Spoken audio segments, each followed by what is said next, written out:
Kahit na walang ginagawa sa kanya si mama, talagang inaaway niya. Talagang gumagawa siya ng paraan. Ay kagahapon nga minura si mama ng demonyo ka. Pati ako. Ano daw, sinungaling daw ako, lahat daw ng kasinungaling ginagawa ko. Tapos ngayon, sabi kay mama, mula na dumating daw si mama sa bahay niya, ay ganyan na, kung ano-ano na. Sari-sari na naman pinasasabi. Gawa ng umutan sa tindahan. Ibinayaran ko na yon. Tatanong ko nito sa tindahan kung kumuha siya ng sabon. Kaya pinagpipilitan niya, umutang daw siya ng sabon. Ang alam kong inutang niya ay katol. Ay, wala dito ang tao. Aray, nagwawala nga. That's boy, may utang ba sa yung sabon yun? Ay, may si That's boy. May binayaran nga utang kay Unyor. Ang utang niya, hindi niya naaalala. Yung binayaran ni Ina, di ba may binayaran sa iyo? Ano yun? Yung sa kape yun? Oo nga, bayad na. May inutang daw siya sa sabon. Wala naman siya utang sa sabon. Ang inutang niya ay Katon. kailan kagabi. Oo. Kanina ba itinanong kung nagbayad na? Sabi daw ninyo, nabayaran na ninyo. Yung una niyang utang sasabihin mo. Yung utang niyang una. Yung una niyang utang, binayaran na. Hindi yung ano yung Sabi, Sa kape. Sasabihin mo yung una, nabayaran. Sabihin mo, Nyor, kasi nakalimutan nyo, yung dati pang utang ang binayaran, yung bago hindi pa. ano ba unutang mo? ba't daw siya ay bigyan ng pera?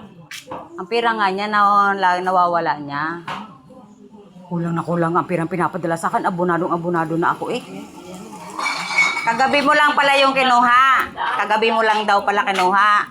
Yun. Ay, yung binayaran, yung nakaraan pa pala. Yung kasi nakalimutan mo na yung nakaraan bayaran. Yun ang binayaran. Yun ang binayaran. May inutang mong kape, biskwit. Yun. Ang inutang mo, binayaran na. Kayong kagabi pala, kumuha ka. Yun. Yun na lang ang hindi. Yun na lang hindi. Yung kagabi. Sa ano ka na dyan? Magluto na ng ano, pananghalian. Sa totoo lang, talagang ako inasuko na din. Ay, bahala si ate. Kaya talagang ang kagabi, mura ng mura.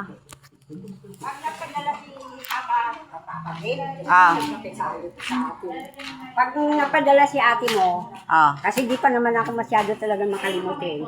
Nung wala ka dito, wala man ako nawawala na pera eh. Nang wala ako dito. Ngayon, hindi, okay din naman hawakan mo.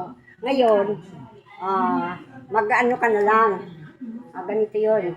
Halimbawa, may pinabili ako sa'yo. Ganun na lang. Tapos ang pera ko, ako maghahawak. Ikaw maghahawak ng pera mo. Oo. Para alam ko kung anong dapat kong bilhin.